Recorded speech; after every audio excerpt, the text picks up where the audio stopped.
Welcome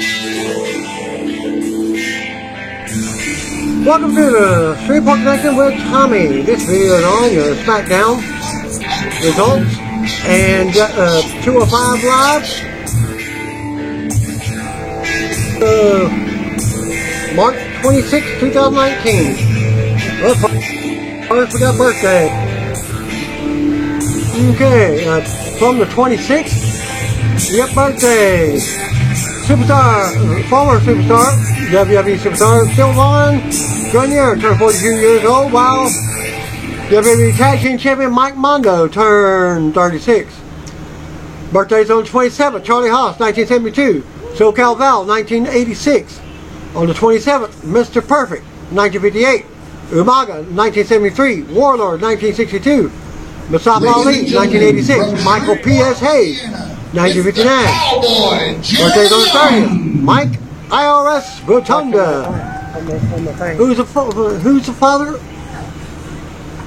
And that's none other than Bo Dallas, Bray Wyatt, and Bo Rotunda. 30th, okay, you just said Mike IRS Rotunda. Zach Gallen, 1983. Trent Brennan, 1987. Episode 5 of Up, Up, Down, Down's Rollout, Season 2, featuring Alexa Bliss, Ember Moon, Brendan Williams, Aiden English, Xavier Woods, and Tyler Breeze, can be found in this link.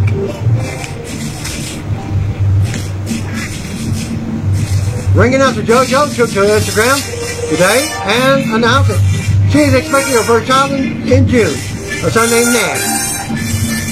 K-N-A-S-H. This is why she has not been on her normal WWE duty since late December. The 25-year-old has been romantically linked to Bray Wyatt, and they confirmed and posted one of the photos from her pregnancy photo shoot on her personal Instagram. Wyatt could be seen holding her in one of the photos. And I'll post that link for you right there. WWE covered JoJo's announcement on their official website and congratulated her. You can see their statement here, their statement below, in the next few seconds, which did not mention Wyatt at all. JoJo's announced his pregnancy on Instagram. WWE ring announcer JoJo has been conspicuous by her absence in the last few months.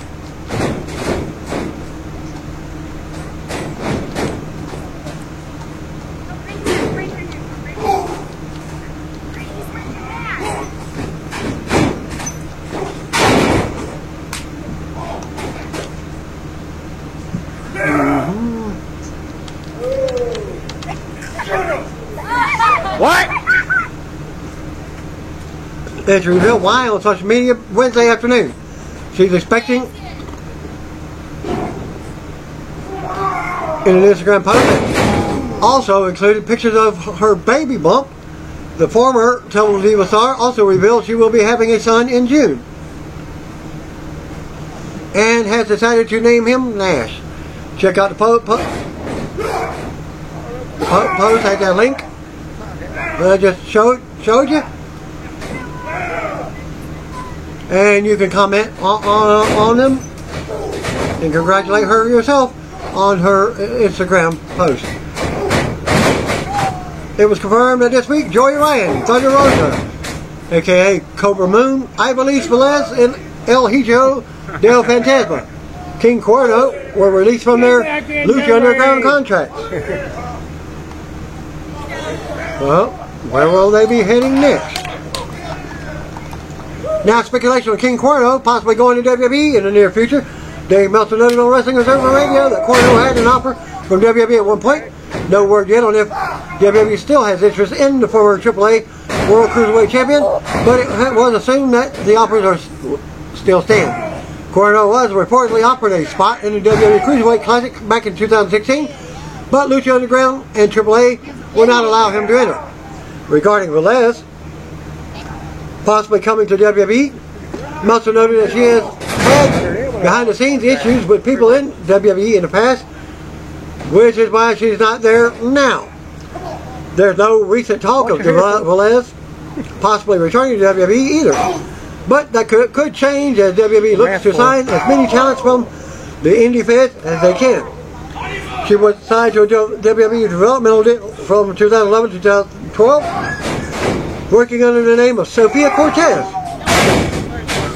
I guess I'm not thinking the Ivory same one. Ivory that was on camera as Ivory. She also worked Tough Enough in 2011. There's been rumors on Lucha Underground being done, but that's not official yet. Chris DeJoseph, the Lucha Underground co-executive producer, stated last month that he thought the show was dead. When asked about season 5 taking place, pretty much anyone in the wrestling industry seems to be on board with All Elite Wrestling and can't wait to see them get started with their first official event. Pretty much everyone, except Marcus Buff Bagwell, who doesn't see what the hubbub is all about. I myself had a brief stint with him at Shreveport World of Wheels, and I will post those pictures in this video here as well, and this link here for you. As I got to sit at his booth, and my daughter even sat in his chair selling his merchandise. Well, they had to go to the bathroom. Of course, didn't have any customer of it. Did have a couple, and they even left their money bag, trusting us with the money. He was saying in his comment, at my age, WWE is the only option because there are other boys are for the young kids, and unfortunately they don't get it. Nobody knows them. I'm in the industry and I don't know them. Bagwell said of Cody and the Young Bucks. So, if I don't know them, y'all don't know them. Y'all don't know them, so I don't get it. At 49 years old, Bagwell says he's too old for AEW. And even when he was younger, he says people in WWE were worried that he was going to take their job. It wasn't my fault that I was 30, and when I joined the WWF, and I was going to take somebody's job, saying about Bagwell, every single star when I signed was 12 years older than me. It wasn't my fault, but I sure as heck paid for it. Bagwell's one and only TV match in WWE came against Booker T during the Invasion angle.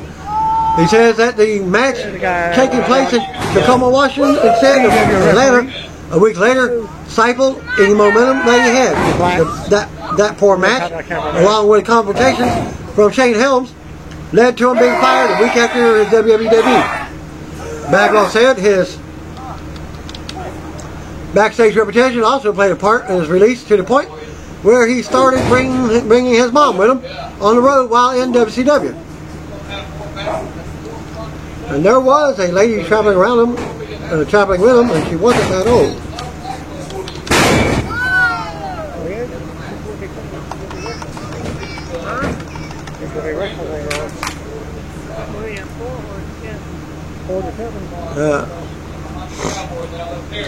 Backstage gossip, hard to get along with, complains.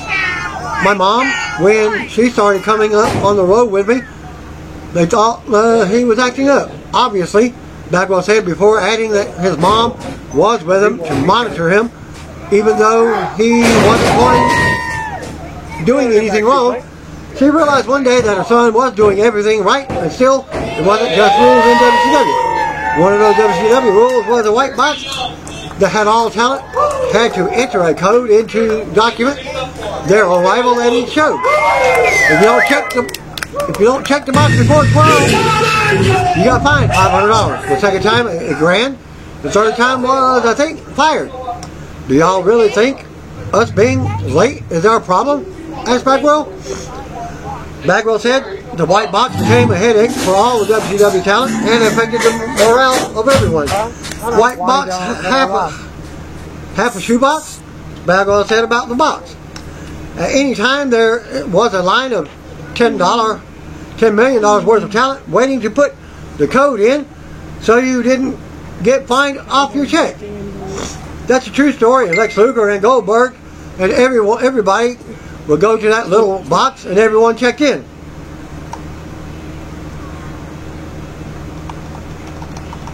Bagwell has endured some health issues recently, including multiple surgeries, but he has recently mixed it up with Jerry the King Lawler, Rikishi, and Big Papa Pump Scott Steiner in a makeshift wrestling ring at a Memphis Grizzlies game. I'm about 80% almost back, said Bagwell, who had 5 recent surgeries, including having his hip replaced. Not body-wise, muscle-wise, but Wyndham, Georgia. I'm going to be 100% back in 3 or 4 months. Bagwell feels that he doesn't always get the respect that he deserves for his contribution to pro wrestling. However, he contends that he's done something that no one else has ever done in tag team division. And I also have some videos to go along with this. I'll post at the end, if I have time, at the end of this video link. At the end of my report, there will be Buff Bagwell's tag team match versus the Nature Boy Paul Lee, and both tagged with local hometown favorite Johnny, going under the Cowboy name. At the present time, I met him, Jeremy the Cowboy Young. I do make my apologies there. And he said, most importantly, I think everyone has said to you, has always announced me as a 5-time World Tag Team Champion, and truthfully a 6-time World Tag Team Champion with 5 different partners. Bagwell told Nick Hossman, how many guys have had 6 tag titles with 5 different partners? Please let me know. It's never been done before, brother. Bagwell is now telling his wrestling story via Tall Tales at Doc Holliday's Saloon in Georgia. He teased one of the stories about late night encounter with Brian Pillman, in which Pillman knocked on his hotel door at 3 a.m. asking for a racer. It's 3 in the morning, so y'all do the math, said Bagwell, before adding, God rest his soul, he was done before he was 40. I've wrestled 70 dead guys now.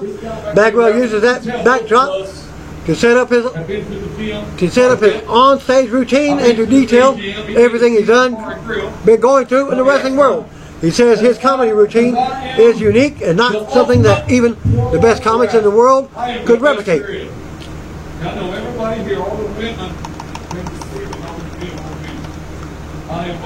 And he also told me that he's going into comedy himself. I asked him about possibly joining Dolph Ziggler in his. I don't think I recall him. Who's he? Or whatever. Dolph Ziggler does come in, also Mick Foley. Well, he is indeed joining Mick Foley, and not for comedy, at a Georgia event this month. Actually, next month in May. But he does say if Kevin Hart had my material, he couldn't make it up. It's too deep. It's too crazy, stated Bagwell. That's what makes this such a great idea, and hopefully guys and girls will turn out to raise awareness of this thing. It's a big deal, as people are hungry out there. So I'm really, really excited about it. And speaking of which, his comedy, he said he will be performing his stand-up comedy on Thursday, March 28th, as part of the Telltales at Doc Holliday Saloon in Griffin, Georgia. The event will be raising awareness for the Operation Lunchbox, and tickets are available at this link. And he also said that he was filming himself for his new biopic film that I may be a part of, as well as his cameraman was taking the videos of everything there, what have you, as well as my brother and my daughter, as well, and some of the comedy he was doing there at the event. He was riding on a giant tricycle. Well, on to everything else. At C2E2 event in Chicago this weekend, Matt and Nick Jackson of the Young Bucks, along with Kenny Omega, were part of the All Elite Wrestling discussion panel at the event. Even though they elaborated on a variety of topics, Kenny and the Bucks focused part on the conversation of the WWE superstars they have had their eyes on potentially to sign to AEW one day. I think by now Goldust is advertised for the main event against Cody. Female-wise, obviously I want Candice LeRae as Matt began. For male, this is Sabre a safer answer because he just re-signed AJ Styles. Candice for sure would be the goal. Nick added, I'll go with Kevin Owens. He's in WWE for quite some time too. There are total fantasy matches that sometimes you just won't be able to see because worlds can't or won't collide. Omega explained. I still do believe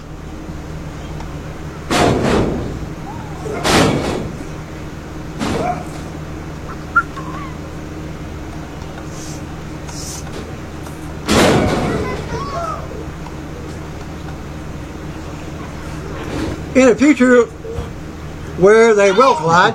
I'm crazy that way. For a female superstar, this is going to be a little biased on this one. This is something that came off the top of my head because I think she's very talented, but is also a very kind soul. And that's Kairi Sane. For the male, I don't want any repeats. Everyone knows that I want AJ. I want him bad. But man, I've wanted to work more in depth, and I guess I'm not one guy, but I really want to work more with the New Day. As Kenny Omega does do some of the up, down, down videos, as Omega is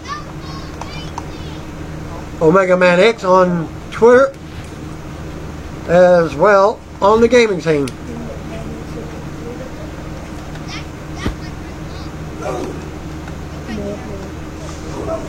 Omega is also very much enticed at the prospect of facing John Cena or Seth Rollins one day.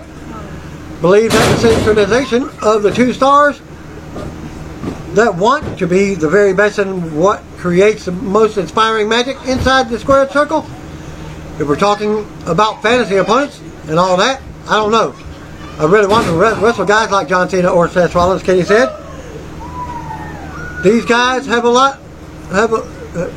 have got a little bit of chip on their shoulder, and I don't mean that I want to show that I'm better or anything. I just want to work with these alpha male type dudes, you know.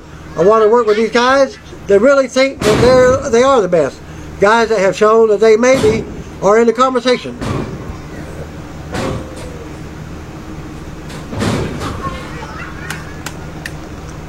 For being the best, I think that's what makes the magic. Also, although the C2E2 was present in Chicago for the weekend, the three AEW executive VPs explained that this was no way a hint that CM Punk was joining them.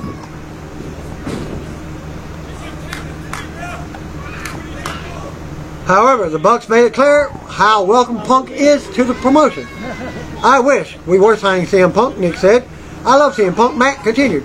I think whether or not he's signing may be better to ask him.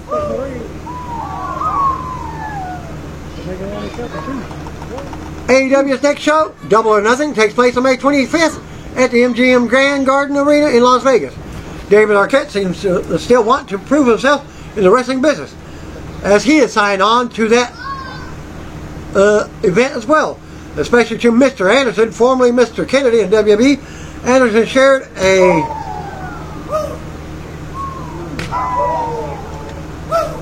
poster for an event called Legends of Wrestling, which includes legendary names like Ric Flair, Bret Hart, Booker T, and Hacksaw Jim Duggan. Arquette will also be part of the event, which Anderson felt obligated to point out. In his tweet, Anderson wrote, "Going to be a great show on April 20th in Detroit."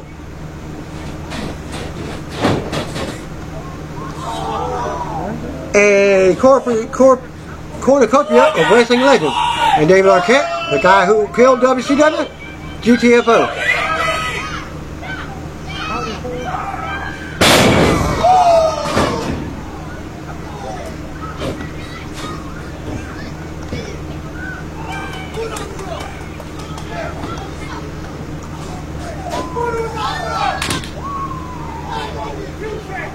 In WCW, David Arquette won the WCW World Heavyweight Championship, which did cause some controversy at the time.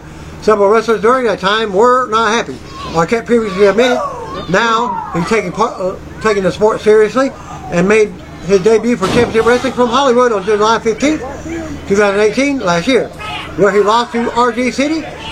On November 16th, 2018, Arquette wrestled Nick Gage in the now infamous death match at Joey Janela's LA Confidential event that left him a bloody mess. Arquette did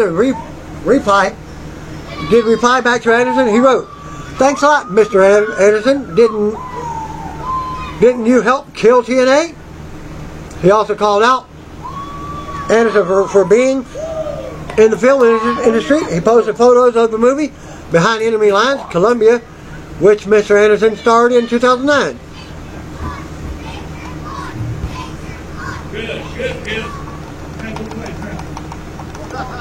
As seen in this video link here, Nick McCune, also known as Manic, in various indie wrestling promotions, showed off his abilities at a Denny's restaurant when he helped police detain a drunk man wielding a knife.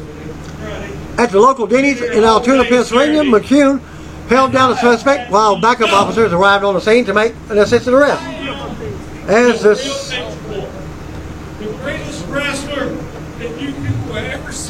situation becomes controlled, McCune can be seen calmly walking away in a black tank top.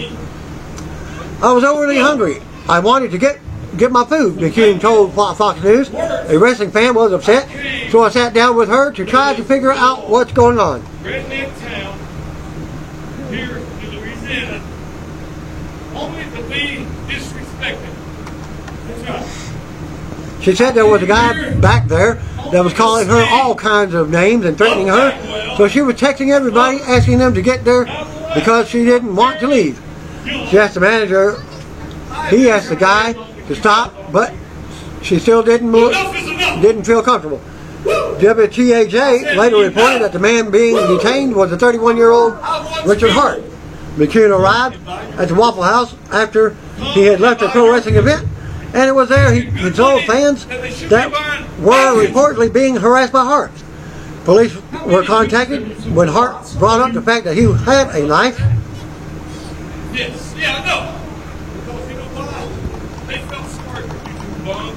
So I sat next to the guy, and I had every intention on trying to make him go away and say he's sorry to her until I saw he had a giant knife on his side.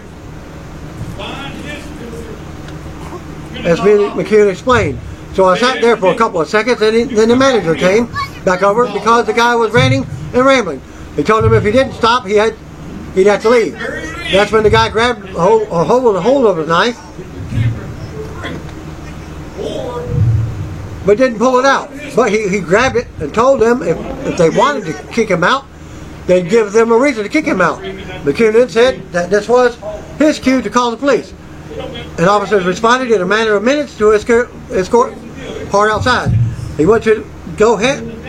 When he went to go handcuff him, when the guy tried to get away, and he struggled, McCune said.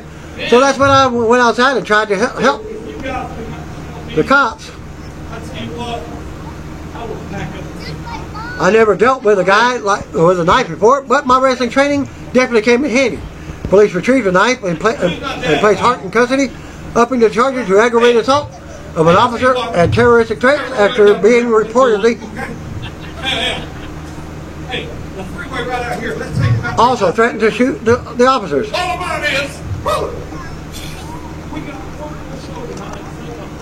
In an in-character video he posted on his Facebook page, McCune explained that he assisted the cops to keep the focus on the wrestlers that were present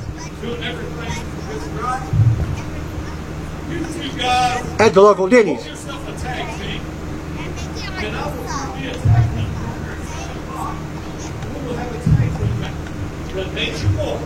As we got there, there was this drunk guy mouthing off to one of our fans, McCune said. He was threatening one of our fans. I called the cops on him. So now that everyone knows that when I say I'm going to call the cops, I mean so. I'm going to call them. I'm going to call them. Then the cops came, and that drunk guy, he had a knife on him. He tried pulling it out on the cops. So Manic goes outside, and this guy is resisting arrest. Manic helped the cops arrest that guy because he was getting the attention. McCune continued. Everyone was staring out the window at this drunk guy, and they weren't paying any attention to me. So that's the reason why I helped the cops arrest him. The spotlight should be on us, and that drunk guy was taking that from us, and we couldn't have that. And you still see the full video on Facebook. other two guys have to give the winner their money. Okay? The second two now let's line up. Bobby Fish and then you can ring whoever you want. And this next video link from tonight's episode of the Total Divas episode, Nikki Bella announced that she is retiring from WWE to concentrate on her own business, or businesses. Her last match was against Raw Women's Champion Ronda Rousey at WWE Evolution, where she lost. You can find that link. Also during the session of this season of Total Divas, Brie announced that she was also retiring. She made the announcement on the March 10th episode where she stated to her family that she was fully retired after WWE Evolution pay-per-view. Former Ring of Honor owner and current Ring of Honor ambassador Carrie Silken was backstage visiting friends at Monday Night Raw, a Monday SmackDown Live event in Allentown, Pennsylvania. Silken lives in the area, and here's a photo with a link. We got a great tag team The Silken with WWE Champion Daniel Bryan, Cesaro, and WWE producer Adam Pearce. Former WWE, WCW, and ECW star Justin Credible was in attendance for Tuesday's SmackDown in Cassville, Connecticut. He thanked 2019 Hall of Famer Road Dogg. Must have been the match guy from earlier.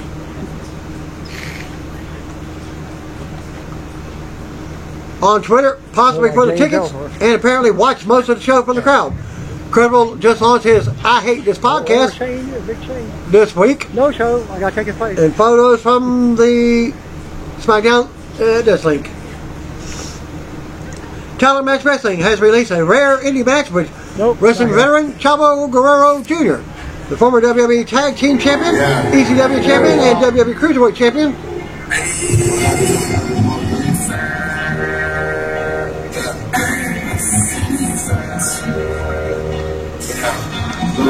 Faced off against Jason Sinclair at the Warriors of Wrestling Brooklyn Beatdown event back in March 9th. Chavo was most recently on TV for Lucha Underground. He last appeared for TNA December 13th. December 2013, last appeared for WWE in June 2011. And that can be found in this link.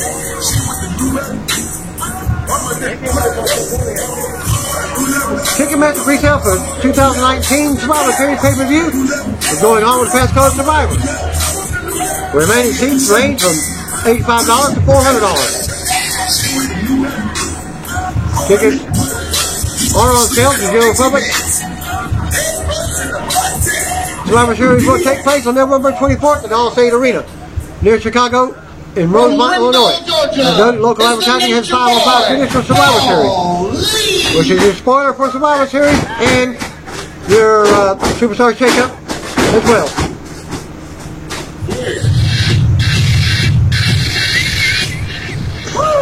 505 Survivor Series elimination match listed with Team Raw's Braun Strowman, Finn Balor, Roman Reigns, Drew McIntyre, and Intercontinental Champion Bobby Lashley. First Team SmackDown, U.S. Champion Samoa Joe, Kevin Owens, AJ Styles, Randy Orton, and Rey Mysterio. That Team Raw versus Team SmackDown match will likely change as we go through all Superstar Shakeup. And the next few months, storylines.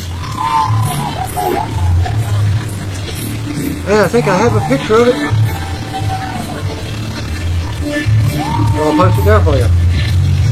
Of what was advertised. But wait and see the changes, but it's still going to be somewhat of the same team. Ring of Honor episode 391 can be found at this link. Finn Balor puts a video from a live event leading up to WrestleMania. In it, Elias invites him to sing "Shallow" from a Star is Born movie. Elias Introducing first. plays Bradley Cooper while Finn sings Lady Gaga's part. Before Finn could finish, Elias attacked the former Intercontinental Champion. If you didn't know, Finn Balor is gay. Finn Balor on Twitter at Finn Balor. Tell me something, boy. at I Am Elias WWE, at Lady Gaga, at this link. The meaning behind the Golden Globe, Grammy and Academy Award winning song has made it popular all over the world, becoming something different from who you really are. Taking chances and achieving your dreams also showcases seeing the real person, Cooper and Elias, behind the mic.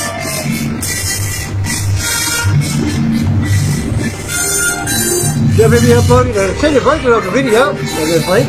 You can watch it below, showing Balor fighting back and walking away from the ordeal victorious. Two WWE stars will be taking over next Sunday's NCIS Los Angeles. Shane McMahon and Goldberg scheduled to appear.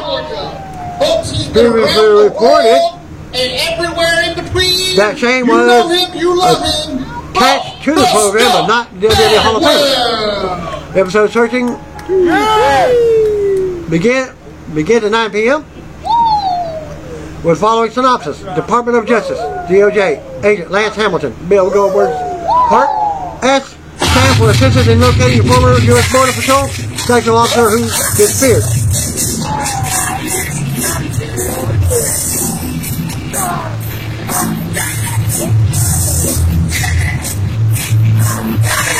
Following a threat by the cartel, also Kinsey, an Army Criminal Investigative Department, CID, Special Agent Steve Evans, Shane McMahon's character, partner on today's mission to recover a solo hard drive with sensitive military intelligence on it. Big Show landed a recurring role on Sci-Fi's Happy series. And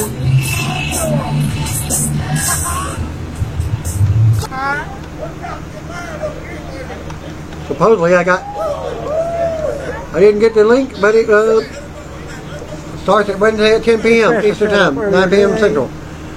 And this is your main Noted before, SmackDown superstar Luke Harper worked a weekend Raw live events against Apollo Crews. Harper who has not returned to WWE TV yet, wrote the following tweet today on Harper, mentioning Dragon Gate USA, the promotion they both worked for before WWE. He wrote, "Hey, at WWE Apollo, is this the real? At WWE Apollo, it's a real deal. I can't wait to work him again in DG USA. Bringing out the JoJo again. Well, I'm not going to do that one again." Shut up, ugly. Let me tell you something. Cowboy, we got a horse. Jeremy Young and Casey Michael, the owner of Square Circle Sirens, tweeted out new info that Ricardo Miller has apparently requested his release from WWE's NXT Developmental my limo is parked outside. Shut up. deal My limo is outside, so please, when you leave tonight, do not territory. This comes one day after the story broke surrounding a fellow NXT hopeful Stacey Irvin Jr. requesting his release from the company after recent concussion scares. Previously noted, Miller just signed with WWE this past January alongside Kevin Lee, Karen Q, and Rachel Evans, among others. Miller had a football background, and he was reportedly picking things up quickly in the ring. According to Casey, you can see the full tweet. Here's the full tweet below. If you see Casey, so apparently Ricardo Miller has requested his release from NXT. He started with Karen Q, Sam Shaw, Rachel Evans. Had a football background and was picking things up quickly from what I heard. James Wilder Jr. announced on his official Twitter page that he was invited to a WWE tryout. Wilder is a running back for the CFL team, Toronto Argonauts. Hey, well, y'all all can see right here, there ain't nothing but a top around the room. So when we get done with During his time in the CFL, he won the Most Outstanding Rookie Award, and his team was the 2017 Grey Cup champion. Before Wilder Jr. was in the CFL, he played college football at Florida State, where he and his team won the 2014 BCS championship game. After that, he had a Cincinnati Bills with the Cincinnati Bengals and Buffalo Bills. He also is the son of former NFL Tampa Bay Buccaneer running back James Wilder. He captured his photo on Twitter with "Yo." The Revival Scott Dawson and Dash Waller posed with a fan, wearing an All Elite Wrestling sweatshirt at a live event in New York. One Reddit user also noted that this was the only fan that the Revival chose to take a picture with at the event. At Jace Ness 22 FTR. See you in May. Hashtag at AEW. Well, at hashtag AEW, hashtag FTR, hashtag WWE Utica, hashtag The Elite, at Dash Waller WB, at Scott Dawson WB, at Mac Jackson 13, at Nick Jackson YB. It was previously reported in January that the word backstage in WWE that the Revival Scott Dawson Dash Waller had requested their release from WWE.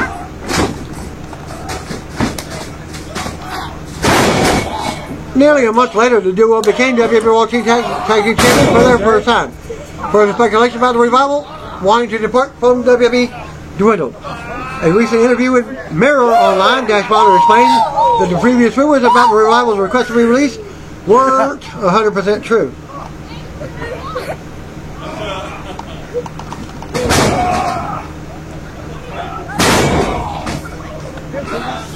I won't touch on it too much, but what I will say that it was lost in translation. Wilder said there were some things that got out there that I don't think people knew the full story about. I don't think it aggravated us. It just kind of gave us, again, we like to be angry, we like to be mad at things, and have something to fight for. So that gave us more fuel for the fire, and we were like, well, we'll have fun with the internet over that, as they don't know. What's that? So we're not going to tell them otherwise. Whatever their intention has been noted, the Revival's contracts don't expire until April 2020.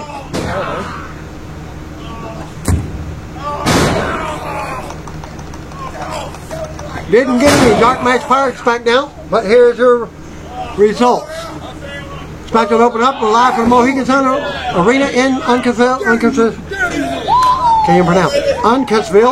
Connecticut. As the New Day's music hit, we go right to ring out on Kofi Kingston.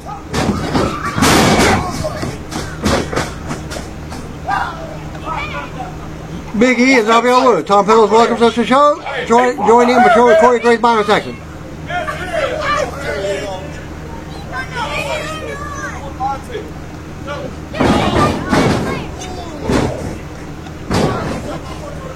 Fans are chanting for Kofi. As soon as the group enters the ring, Woods wants to be serious for a moment. He says obviously the past few months have been an emotional roller coaster for them. Big E says that the fans have been here this entire incredible journey for the New Day Sucks, from New Day Sucks to New Day Rocks. Big E says it's been about almost 5 years and they have been together as the New Day. Woods goes on and Kofi can't start up back up. Interrupting Woods, Woods says it has been one hell of an experience and I want to say thank you. But Big E said he and Woods spoke and considerably the countless obstacles put in Kofi's way, they have discussed walking away. Fans boo. Big E says that they've done a lot of cool things, made lifelong friends, but of no chance starts up. Now as Kofi stands in between his partners without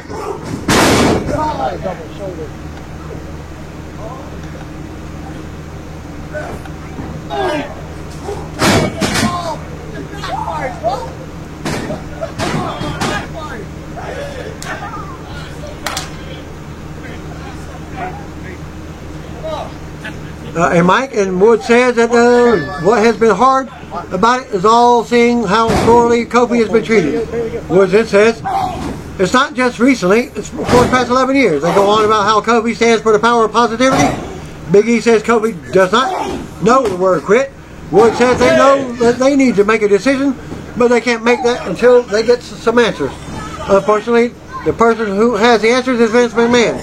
Fans boo. Woods calls Vince out to speak to them face to face about the issues they have. Woods says they have no problem waiting in the middle of the ring until Vince comes out. Another Kofi chant starts up for the crowd. Familiar No Chance music starts up, and WWE Chairman marches in the ring with a smile on his face. Vince goes to speak about, but out comes champion Daniel Bryan. What comes after 2? Lunch. and rolling with no music. Bryan tells him to hold on. Bryan doesn't want Vince to waste another breath on the fragile egos of the New Day. Bryan says, let the New Day quit if they want to. He goes on and says, we can bring up another trio from NXT. Let them throw waffles into the crowd, and we'll be more popular than the New Day.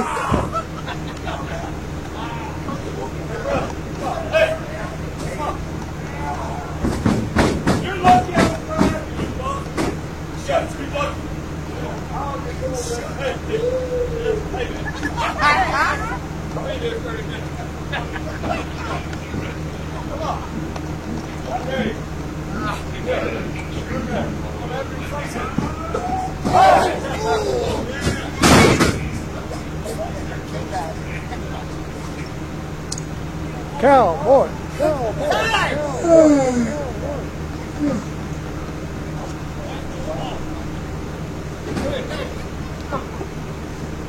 Okay, well.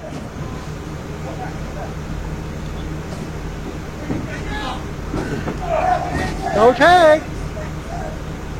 There was no tag. What did they ever was? Why? Because Kofi was never more than a B+ player. Vince tried to interrupt, but Bryan keeps talking. Bryan goes on about how Kofi's recent losses, telling Vince not to let Woods, Big E, and the Parasites get in Vince's head. Bryan says Vince's instincts have been correct about Kofi all along, 100% correct. Bryan says that Vince is right. These people are wrong. And just like Kofi, people refuse to accept their reality. Woods says that the reality is Bryan is too scared to face Kofi one-on-one. Woods says Bryan has turned into a hypocrite, and that's why he is out here now. Vince finally yells at them to all shut up. Vince wants to talk about this crap, and the New Day tried to make everyone think what's happening.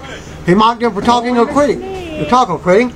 Vince says they never were going to quit. Vince goes on, and fans respond with what? Treatment? Vince says Kofi is still and will always be a B+ player in his mind. The only question Vince has is if Big E and Woods are B+ tag team. Vince asks if Big E and Woods can put Kofi in the WWE title match at WrestleMania 35. Bryan keeps trying to talk, but he's ignored. Still speaking from the stage, Vince says Kofi has no more chances. Might as well go to the back and enjoy a soda or something. Vince says if Big E and Woods can win a tag team gauntlet match, Kofi will get the match at WrestleMania. Vince's music starts back up, and New Day argues with him. Bryan and Rowan look off on the stage. The announcer talked about Raw Women's Triple Threat being the main event of WrestleMania 35. We see a shot of Ronda Rousey, Becky Lynch, and Charlotte Flair from ESPN from this morning. Terry Schreiber is backstage with Becky Lynch, congratulating her on being in the main event. Schreiber mentions Becky winning the Beat the Clock challenge on Raw last night. Becky says she will also see her win at WrestleMania 35. Lynch goes on about the match and asks Flair what Flair brings to it, calling her a third wheel and an undeserving. We hear Flair's music start up in the arena. Part 3. And there's tag team main event. And there's the tag buff.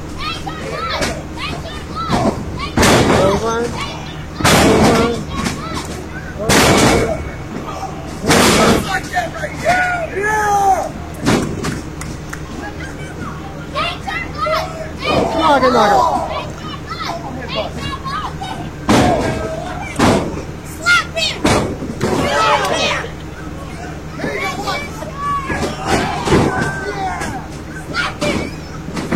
And I saw Becky from talking to Schreiber. Lynch shakes her head and walks off.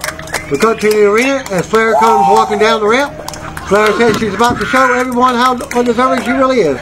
Flair does the woo and keeps walking to the ring as we go to commercial. SmackDown Women's title match, Charlotte Flair versus Asuka. Back from the break, SmackDown Women's Champion Asuka, and Charlotte Flair looks on. We get ring introductions for Greg Hamilton.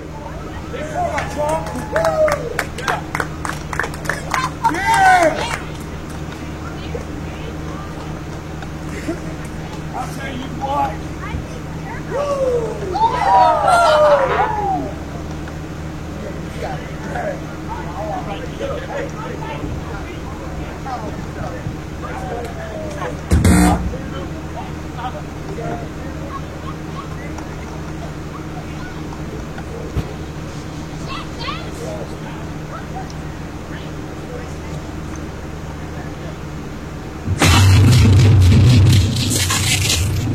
Okay. Back from the break. We get the Charlotte versus Asuka match.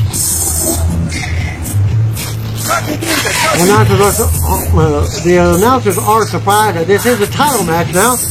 The bell rings and they size each other up. They look up and go at it. Flair takes control and slams Asuka to the mat. Flair keeps Asuka down. Asuka turns around and applies a hold on Flair, kicking her down. They take on some more, and Flair ends up getting sent out of the ring to the floor. We got a commercial with Flair down on the outside. More back and forth after the match. Asuka applies a submission, but Flair lights out. Down low with big shots in the middle of the ring. Flair with a big boot to take Asuka's knee out. Flair stomps away and works on the leg. Flair tells Asuka she's nothing anymore. Asuka levels Flair out of nowhere and takes her down. Asuka's unable to capitalize. Flair goes back to work and mushes Asuka. Asuka fights back and hits a hip attack in the corner. Asuka with big German suplex. Asuka with a stiff kick to the jaw. Asuka charges again, another kick to the face for a close 2 count. Asuka unloads with kicks to the back. Asuka misses a hip attack. Flair levels her with a huge boot to the face. Asuka skills kicks out of 2. Flair climbs up to the top for a moonsault, but Asuka gets her boots up. Asuka goes right into a submission, but can't put Flair away. Asuka with a spinning kick, back fist, and then a kick to drop Flair. Asuka covers for another close spin attempt. We go to commercial. Back from the break, we get they trade big shots in the middle of the ring, and fans count along with them. Asuka counters the move, and he rolls Flair up for a 1 count, as Flair goes right back to the knee. Flair goes for the figure 4, and then the figure 8, but they're blocked. Asuka sends Flair into her turnbuckles. Asuka screams at Flair, kicks her in the face for a close 2 count. Asuka with more offense. Asuka goes to the top turnbuckle, but Flair decks her. Flair climbs up with Asuka and hits a super Spanish fly for a big pop. Asuka still kicks out somehow, and Flair can't believe it. Flair looks up at the WrestleMania 35 sign and talks to herself about how she needs to finish it. Asuka pulls Flair into a triangle submission. Flair powers up with Asuka still locked on. Flair drops Asuka into a sit-down powerbomb, but Asuka's kicked out at 2. They take on the mat with counters and submission attempts. Flair avoids the Asuka lock. Flair goes right into the figure 4, breezes into the figure 8, and Asuka taps out for the finish. Winner and new SmackDown Women's Champion, Charlotte Flair.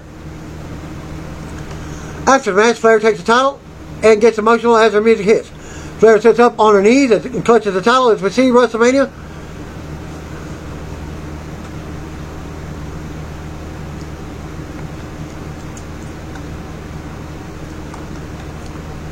"35 times in the background, Flair is headed to the WrestleMania with the SmackDown Women's title as she faces Becky Lynch and Raw Women's Champion Ronda Rousey in the main event.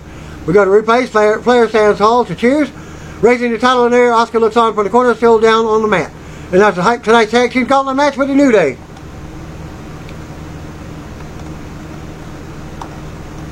Kurt Angle, Hall of Famer Kurt Angle comes out to the ring. Starts up. Angle stops and nods at Flair on the ramp as she makes her exit. We go to commercial. Kurt Angle versus AJ Styles.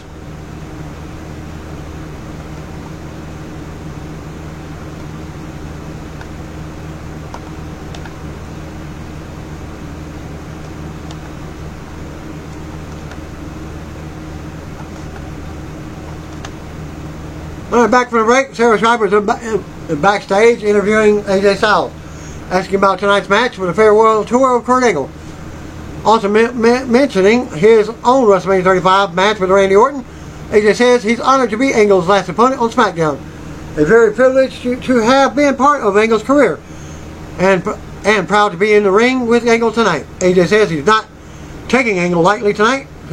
This is not a warm-up match, especially with the WrestleMania right around the corner. AJ goes on and says Angle may have laid the foundation, but this is the house that AJ built. We got the ring. Out comes AJ as Angle looks on. The bell rings and they have a show of respect for a pop. Angle hits an early German suplex. Angle keeps control and goes for an Angle Slam attempt, but can't get it in. AJ comes back and drops into a calf crusher, trying to get an early win. Angle hangs on and looks for the bottom rope. Angle rolls right over into his ankle lock. Angle gets to his feet and tightens the hold as AJ tries to get free himself. AJ sends Angle into the middle turnbuckle to break it. Randy Orton suddenly enters the ring out of nowhere and drops Styles with RKO out of nowhere for a disqualification finish. Extra match, Angle comes back up and lays Orton down with Angle Slam. Angle stands tall as the music hits and others are still down. We'll see a video from earlier today of Kayla Braxton talking to Rey Mysterio and his son Dominic. Asking about the WrestleMania 35 rematch with WWE US Champion Samoa Joe. Rey's son mentions how Joe is selfish and nothing like Kofi Kingston or his dad. Rey says he will teach Joe a lesson at WrestleMania when he stands up for himself and his family and becomes US Champion. We go to the ring, out comes The Miz, back to commercial. Back to the break, Miz is waiting in the ring with Mike. Fan chant Miz is awesome, and Miz agrees with him.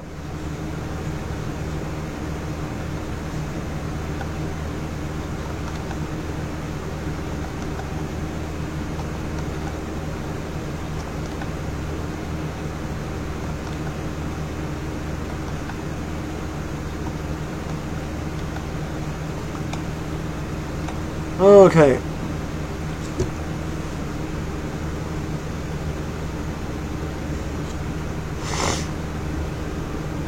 Miz talks about how he has a vision of tearing Shane McMahon apart at WrestleMania 35. Miz says Shane has lit a fire in him like he hasn't experienced in all the years he's been in WWE. Miz talks about how Shane attacked him in front of his dad and made it personal.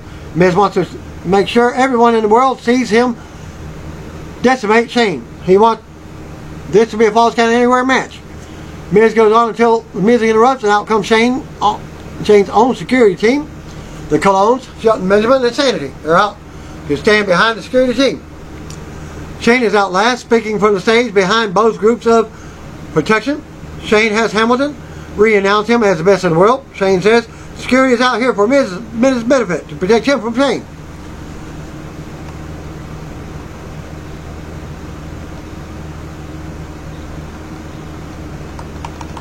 Shane brings up the stipulation request and says Miz must be as dumb as Miz's dad looks. Shane shows us a photo of him grabbing Miz's dad by the face at WWE Fastlane. Shane goes on about how good the beating to Miz and his dad felt. He accepts the Falls Count Anywhere stipulation for WrestleMania.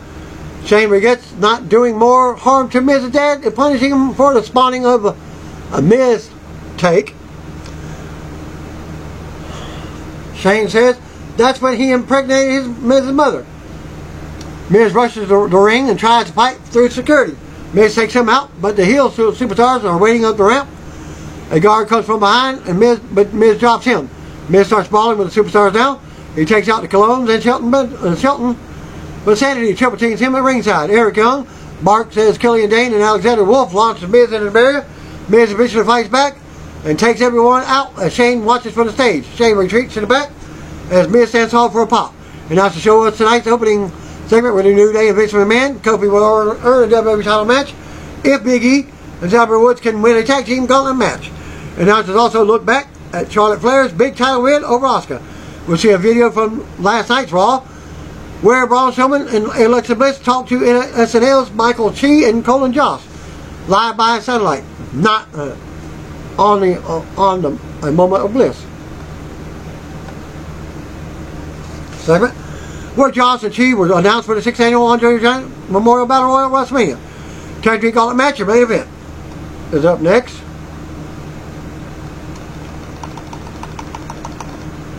Big E and Albert Woods versus Luke Gallows and Carl Anderson in the first match. Rusev and Shinsuke Nakamura, The Bar, the Usos, Daniel Bryan and Rowan.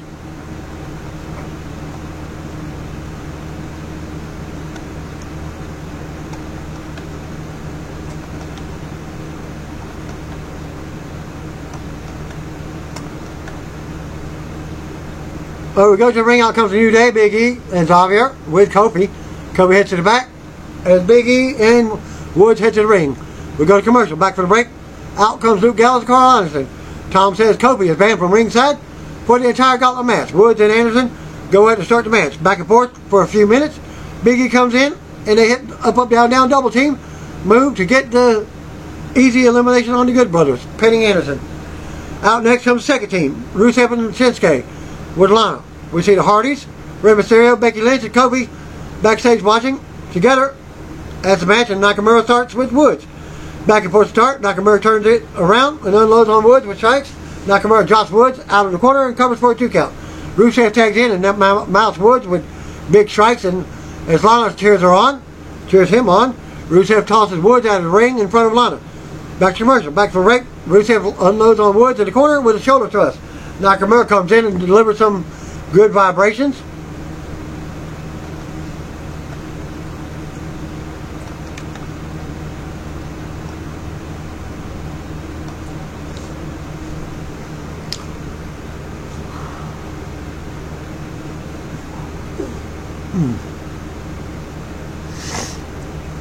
Nakamura drops a knee on Woods and covers for a 2 count. We see Kofi and more superstars backstage watching the match again. Big E reaches for the tag, but Nakamura stops Woods and grounds him in the middle of the ring. Fans rally for Woods as he knocks Rusev off the apron. Nakamura comes right back and decks Woods to the corner. Woods counters the reverse exploder. Big E gets a hot tag for a pop. Rusev unloads with overhead belly-to-belly suplexes on Nakamura.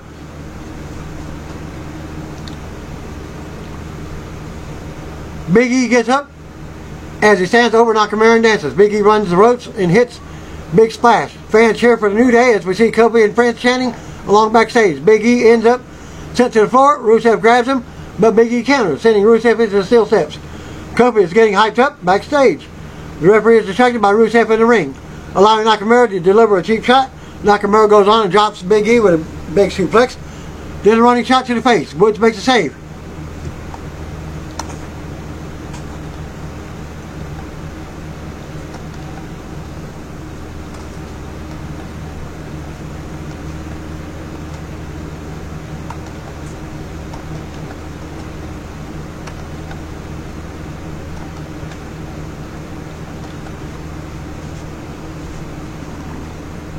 Rusev and Woods go at it.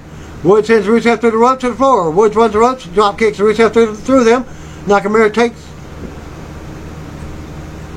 Woods out. Nakamura waits in the corner, but Big E blocks the Kinshasa. Big E sends Nakamura shoulder first at the ring post. Woods tags, and they deliver another up, down, down. Up, down, down, double team move. Covering Nakamura for a pin. Kofi and friends cheer Woods on, and Big E on from backstage. Out next comes the Bar. Sheamus and Cesaro. We go back to commercial as the New Day looks on. Back for the break, and we see superstars backstage watching as Sheamus has Big E grounded in the middle of the ring. Sheamus keeps control, and in comes Cesaro with a Cesaro swing attempt. Cesaro applies the sharpshooter on Big E. Big E ends up overpowering, kicking Cesaro through the ropes to the floor. Sheamus quickly comes in and stops Big E from tagging in. Sheamus stomps away on Big E now. Big E ends up fighting both of the Bar off. He crawls for the tag, but he has to stop and backdrop Cesaro. We see Kofi and friends backstage watching again. The tag action, getting hyped up. Woods finally gets the hot tag and goes right to work on Cesaro. Sheamus runs in, but Woods kicks him in the head. Woods counters the move with a big tornado DDT. Woods runs the ropes and leaps out of the ring, taking down the Bar on the floor. That's fans pop. Woods brings it back in and goes up top, nailing the big leg drop and on Cesaro. Woods covers for the pin, but Sheamus breaks it up. We go back to commercial.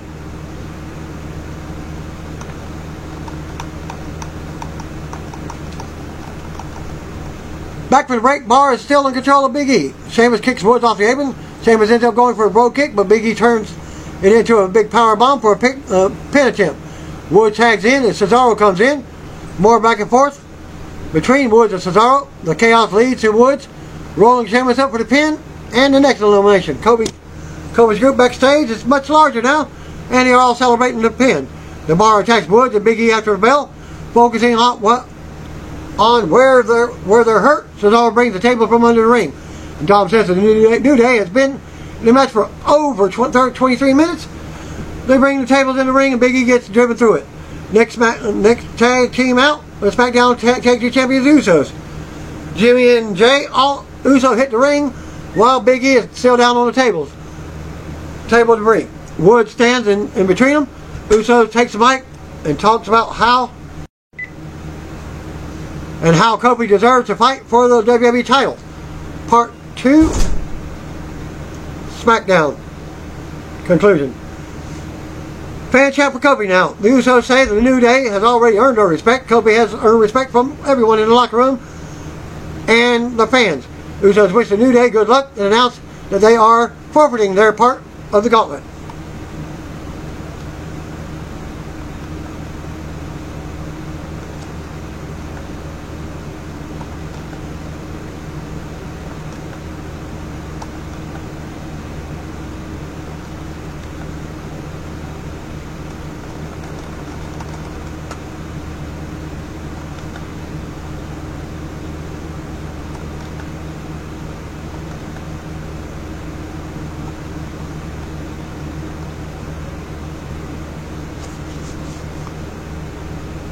Looks like the match is over and Kofi is going to WrestleMania with it.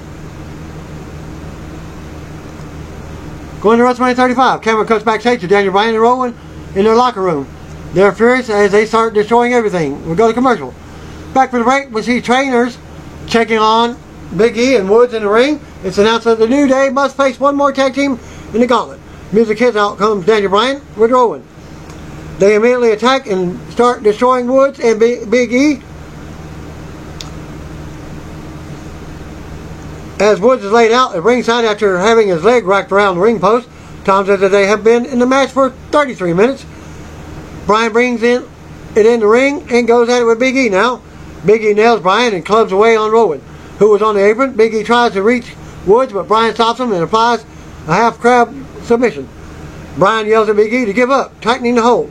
Woods comes flying out of nowhere and makes a save. Rowan comes in and delivers a few shots. Woods ends up leaping over the top rope, taking Rowan down on the floor. Bryan charges at Big E in the corner, but Big E drives him into the mat. We get more shots of Kofi and friends in the back. Big E drops his straps as fans pop. Big E hits the big ending on Bryan, but Rowan makes a save. On the pin, Wood tries to come back, but Rowan knocks him away and into the barrier. Rowan is a legal man now. He plants Big E in the middle of the ring for a close 2 count. Woods fights off Bryan on the outside, nailing a big tornado DDT on the floor. Rowan, who was ordered to clear the announce table, goes for the Iron Claw on Woods, but it's blocked. Big E and Woods send Rowan into the ring post twice. Big E tosses Rowan over the announce table. Big E then tips the table over on Rowan, trapping him. Big E and Woods return to the ring as the referee counts Rowan out. Winners, New Day. So Kofi apparently is going on to WrestleMania to face off against Daniel Bryan.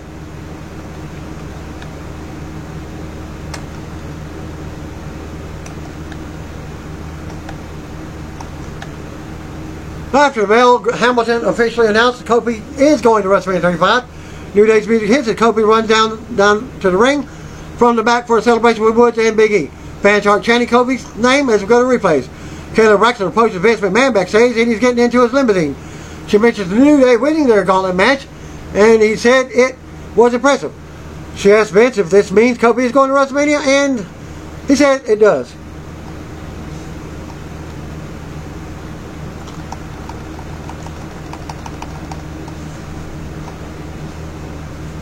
Vince says that the question now is if a B-plus player can defeat Bryan for the title.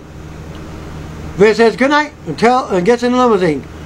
As we see him drive away, camera cuts back to the ring as the New Day continues to celebrate. Becky Lynch, Kevin Owens, the Hardys, R-Truth, Carmella, Naomi, Ricochet, Aleister Black, Ali, The Miz, and other superstars come down from the locker room. They surround the ring and Byron Saxton gets up from the announce table to join them.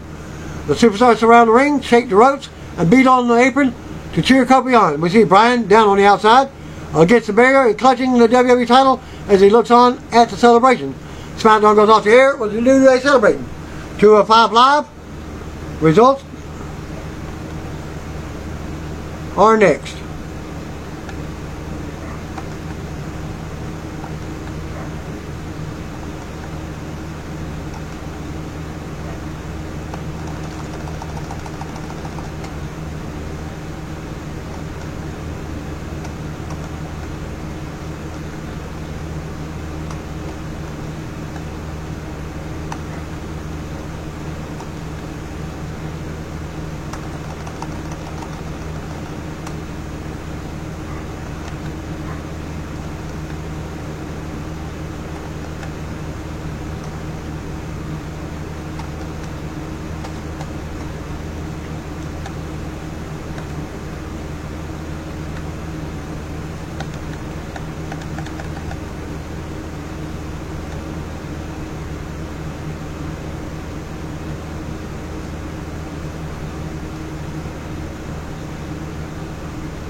Alright, Rick Joseph, Dr. Biggins, and Aiden English. Welcome to another edition of 205 Live. The Tell-Us Champion will address his actions before hyping the main event of tonight's show, Ari Daivari versus Cedric Alexander.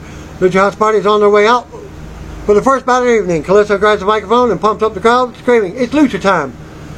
Drew Gulak, Jack Gallagher, and Humberto Carrillo come out second. Lucha House Party versus Drew Gulak, Jack Gallagher, and Humberto Carrillo. Metallic and Carrillo start off. Nice flipping sequence. Both men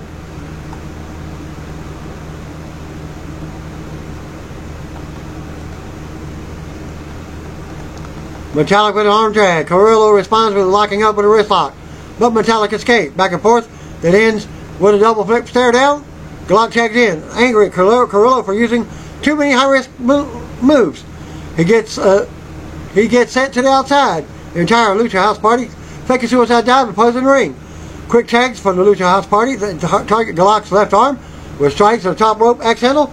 Dorado with a top rope crossbody. Metallic walks the ropes and nails Gulak with a missile drop kick. Dorado tags in and hits Gulak with a big chop. Gulak reverses an Irish whip. Gulak distracts the ref, and Gallagher pulls Dorado to the outside to get the heat from the heels. Back in the ring, Gallagher wears Dorado down with a headlock. Kalisto gets the crowd to rally for Dorado, but he isn't able to make the tag. Gallagher forces him back into his team's corner.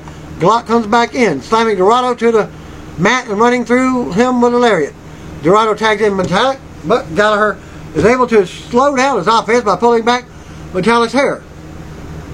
He tries to rip his mask off. Carrillo gets tagged in and lays Metallic out with a springboard attack. Gulak is furious and yells for Carrillo to tag. Double team from Gallagher at Gulak in the corner. Knee drop, clotheslines combo.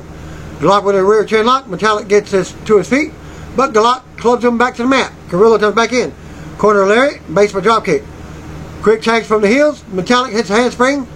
Back elbow on Gallagher and Gulak. He tags out. Kalisto comes in. He nails Carrillo with a twisting springboard attack. As his signature basement Frankensteiner, everyone gets involved. Lucha House Party takes everyone out with a moonsault and suicide dives. Kalisto throws Carrillo into the ring and climbs. Carrillo kicks out Kalisto's leg. Gulak joins him on the top for a double superplex and turns into a Tower of Doom. Dorado, everyone is down.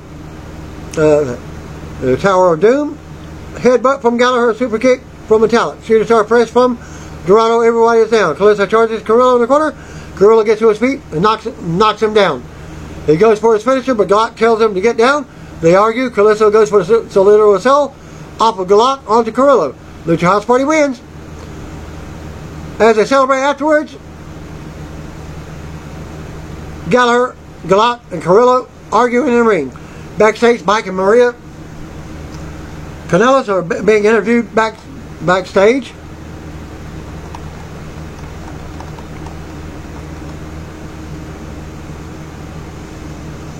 Interviewed, Maria says she never doubted her husband's skill. Drake Maverick rolls through.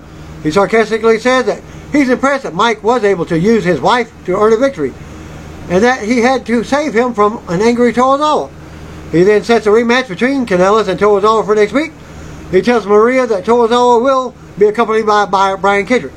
From up for champion Buddy Murphy, he's at the Performance Center in Florida.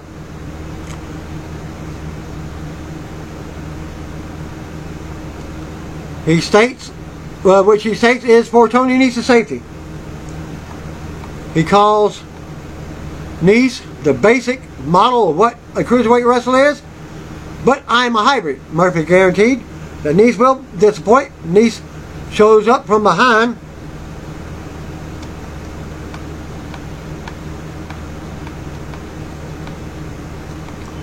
and attacks Murphy.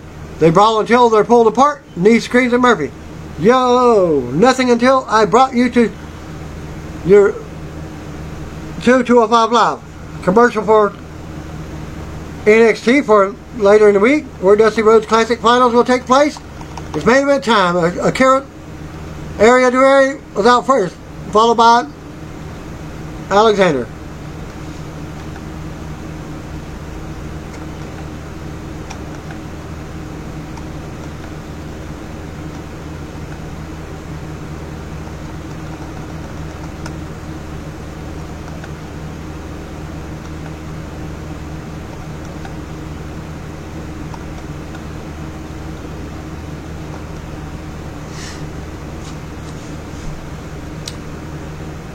The bell's about to ring when Ordinary Locans music hits. He walks down and sits next to commentary to watch him out. He and Alexander have an intense stare down. Cedric versus Area, tie up, DeVere with a takedown. He starts talking trash early on, headlock from DeVere. Alexander bounces him off the ropes, big shoulder block. DeVere goes for a stomp to the head, but Alexander evades. They tie up again. Alexander wins the exchange with a headlock takedown. DeVere breaks a hold. Alexander brings him right back down to the mat. He lands the first strike with a big elbow to DeVere's head. Drop kick from Alexander. He targets DeVere's chest with a chop. On the apron, DeVere kicks out Alexander's leg, and he hits the apron hard. Now in control, DeVere smashes Alexander's head off the turnbuckle. He lays into him with jabs before decapitating him with a powerful clothesline. DeVere cranks on the neck of Alexander. He whips him into the mat before applying another chin lock. Alexander lands on his feet after a back body drop attempt. He goes for the lumbar check. DeVere has it scouted. Super kick, reverse DDT. From DeVere, he goes for the Cobra Clutch, but Alexander blocks it. Insecurity. Alexander starts chaining moves together. A 3-hit combo that ends with a basement drop kick. Alexander gets the apron and lands his step through flatliner. Every now and then he looks to Orne Loke at the ringside, who was staring daggers back at Alexander. DeVere catches Alexander on the top rope. He ties up Alexander's arms and slams him to the mat. Pinfall attempt, but Alexander kicks out. DeVere starts trash talking. That pisses Alexander off. Brawl starts. Alexander with a stiff elbow. DeVere surprises Alexander with a kick from the apron. He climbs, frog splash, cover. Alexander kicks out again. DeVere goes for the hammerlock lariat. Alexander avoids. He sends DeVere to the outside. Tope con hilo. While picking DeVere up, he steps on Orne Lorcan's jacket. Lorcan is livid, screaming at Alexander. DeVere takes advantage of the distraction and rolls Alexander up. Got him. Pinfall. As soon as the bell rang, Orne jumped Alexander. The two men brawl and have to be pulled apart by security. Commentary explains that Orne Lorcan was upset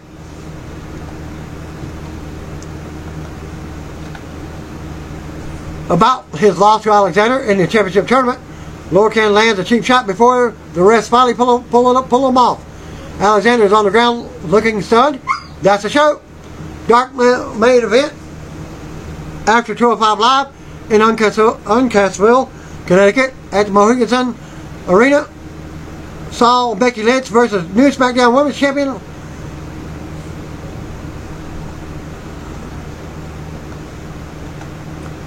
Charlotte, but Flair came out. Flair never came out. Lana came to the ring instead to confront Lynch, ranting on her about her spot in WWE. The segment ended with Becky beating up on Lana and making her tap to the disarmer. And that concludes my video for this week's SmackDown and 205 Live. Thanks again. See you on the video. Peace out.